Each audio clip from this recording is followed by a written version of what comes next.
So our next job, having talked about what economic freedom is, how we might think about measuring it, our next job is to look at the measurements themselves, look at the numbers. So who do you think the freest economy is in the world? It's not the United States, although the United States isn't that bad.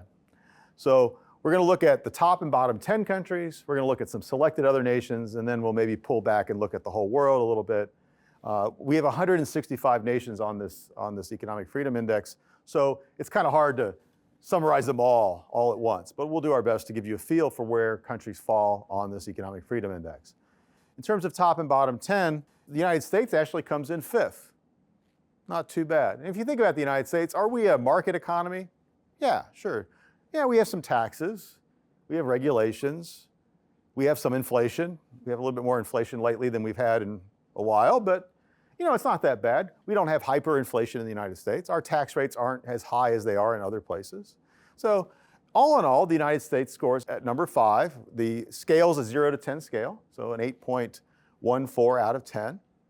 The freest economy, though, in the Economic Freedom Index is Singapore.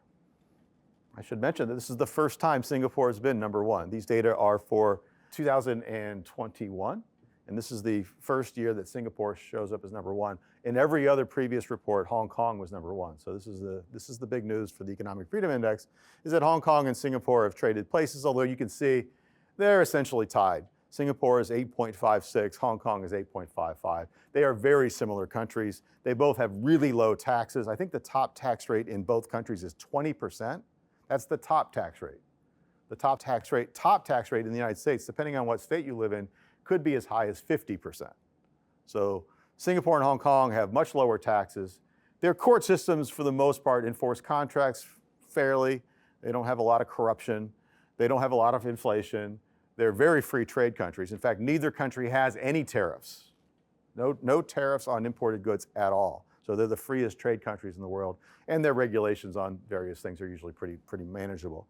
So Hong Kong and Singapore really stand out. The rest of the countries on the top of the Economic Freedom Index are the kind of countries I think most of us would expect to be there. These are the market economies, the more dynamic, open, competitive market economies like the United States, like Denmark even, Australia, United Kingdom, Canada. At the other end of the scale, we have a lot of countries that, well, for better or worse, you probably would expect to be here as well. Venezuela is dead last, 165 out of 165. It's the lowest rated country that we have. It gets a 3.01 out of 10.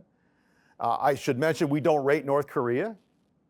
I'm pretty sure North Korea would be below Venezuela. It would probably be 0.01, not 3.01, 0.01, I don't know, about as low as you can go. We also don't rate Cuba. So Cuba and North Korea are the two countries that are at the very bottom of economic freedom. They're both hard socialist countries. In those countries, taxes and regulations dominate economic life for everybody. They would undoubtedly be at the bottom of this list if we could include them, but we don't have data on North Korea and Cuba, so we don't include them in our index. The World Trade Organization, IMF, World Bank, none of these organizations provide data for North Korea or Cuba, so they're not in the index. But Venezuela is the lowest country that we're able to score. Then you have a lot of African countries, Zimbabwe on up to other countries, a lot of Islamic countries as well. So these are the bottom countries. Just some of the larger, more significant countries are worth looking at. Again, the US is 5, Venezuela is 165, but some of the larger, more populous nations, Germany's 23, Chile is 30th. Chile is the highest rated Latin American country, which isn't, 30 is not that great, but it's the highest. The next batch of countries, you'll see the colors there. Blue means you're in the top 25%. Green means you're in the second 25%. Yellow is the third quarter, and then red is the bottom quarter. The green countries, you see France, Italy, Mexico, Indonesia. These are countries, when you think of Mexico, when you think of France, what do you think of? Well, I think of a market economy. It's a market economy. It's not socialist. They have private property, but their taxes are really high. The regulations, compared to, say, Great Britain or compared to Germany, their taxes are high, their regulations are more onerous.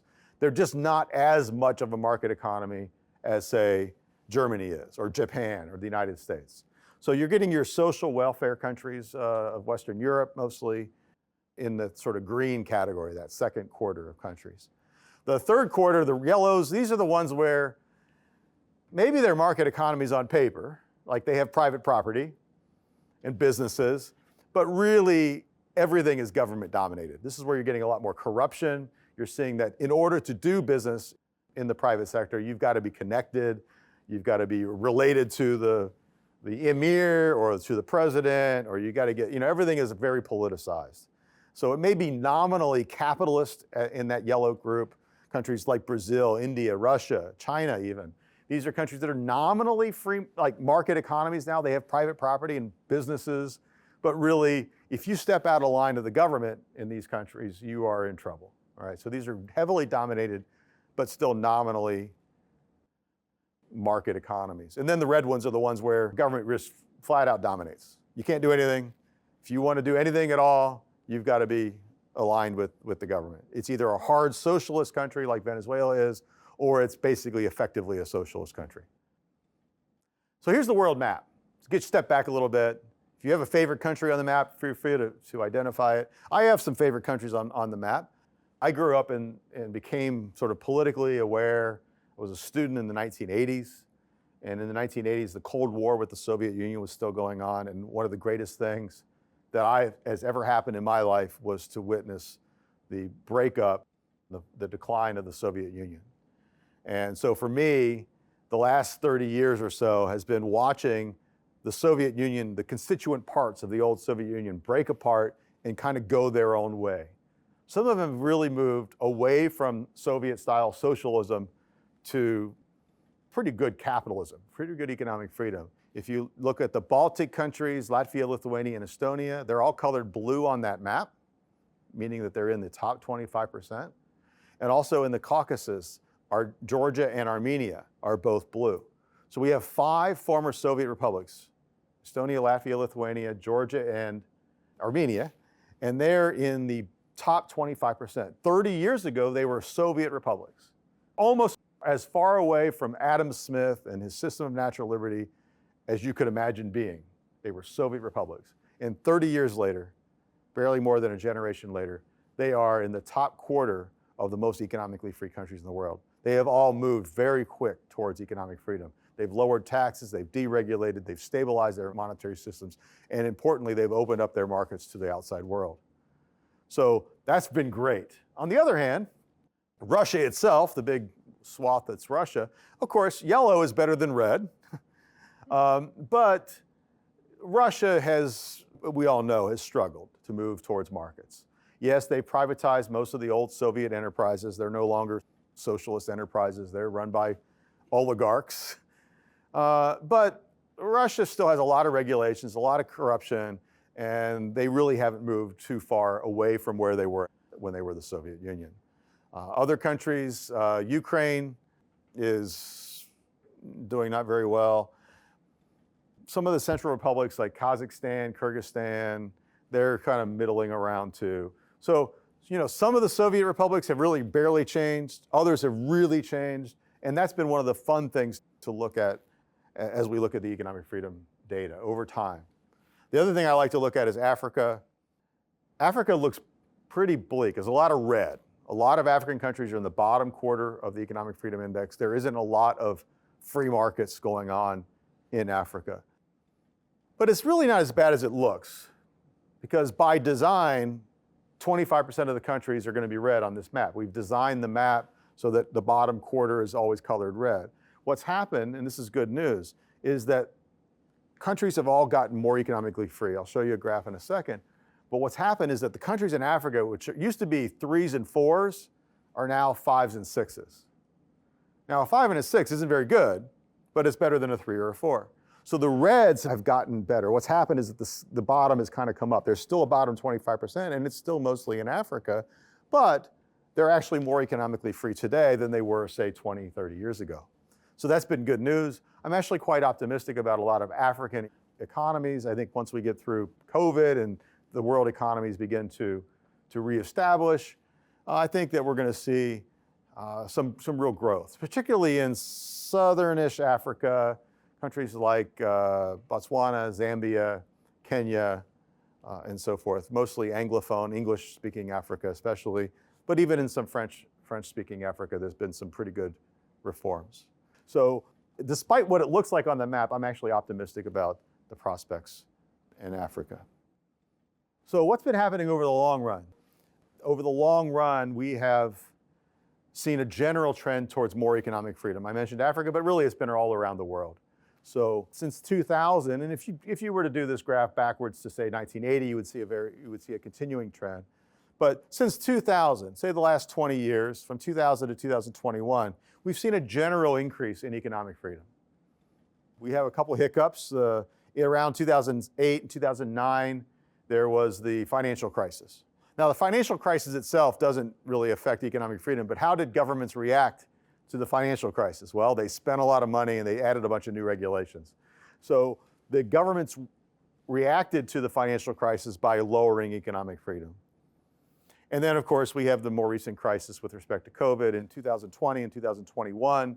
You see this sharp decline from 19 to 20, and then 20 and 21 are about the same. But we see this very sharp decline, even much larger even than we saw during the financial crisis. And of course, how did governments react to COVID? Well, they reacted by spending a lot of money, monetizing it by printing money, and that caused a lot of inflation, and a lot of regulations. One of the regulations we do track in this was travel freedom. Can you freely travel? And of course, freedom to travel, especially from country to country, was severely restricted during COVID. Now, these may have been wise policies as far as public health is concerned. I'm really not here to debate that. But in terms of just economic freedom, all of that new taxation, all that new spending, all the new regulations associated with COVID were definitely decreases in economic freedom. Again, we'll have to wait 10 years and let the scientists settle out whether it was a good idea to do all that stuff or whether we saved lives or didn't save lives. I'm not sure. But economic freedom definitely took a hit. Now, what I'm expecting, of course, in 2022, 2023, I'm expecting to see something like what we saw after the financial crisis. I'm expecting to see the numbers to rebound. Most of the spending, most of the monetary expansion, most of the regulations associated with COVID have been taken away. So I'm expecting the index will rebound. We'll see when the data come in a year or two. So what have we done so far? First of all, we've talked about what economic freedom is and how we might measure it. And then we've talked about the measurements. So now that we know the numbers, we know that Venezuela is the least economically free and Singapore is the most economically free. Our next job will be to discuss what it all means. What does it mean to be more economically free? And what does it mean to be less economically free?